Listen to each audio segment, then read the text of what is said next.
नहीं तो आप ये कह रहे हैं कि जो किताब में शारदा ने लिखा ट्रेडिशन की बुनियाद पर, कहां है प्रूफ, कहां है बताइए, कहां है प्रूफ? ट्रेडिशन सर्वे ट्रेडिशन से लिख पता रहे हैं। चलेगा। यानी जो भी क्यों सर्वे से पता चलेगा, क्यों सर्वे होगा? मैं जाकर कल अर्जी डाल दूंगा, प्रधानमंत्री के घर में नीचे मस्जिद थी, क्या करेंगे आप? खुदाई का ऑर्डर दे देंगे मुझे?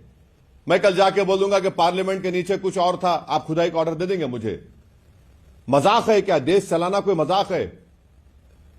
कल मैं जाके बोलूंगा कि भाई वहां पर कोई मुसलमान जाके बोलेगा नहीं ये जो जगह किसी इबादत गाह की नहीं है, मेरी है। कहां आप लेकर जाना चाहते हैं देश को? ये इस तरह से आप कोई भी कुछ लिख देगा, बेवकूफ पागल बातें कोई लिख देगा। ट्रेडिशन ट्रेडिशन क्या ट्रेडिशन है? कौन से ट्रेडिशन की आप बात कर रहे हैं? इसीलिए मुझे मालूम था कि आप बोलेंगे। मैं आपको 13 सेंचुरी किताब अमीर खुसरो की कोट किया हूं।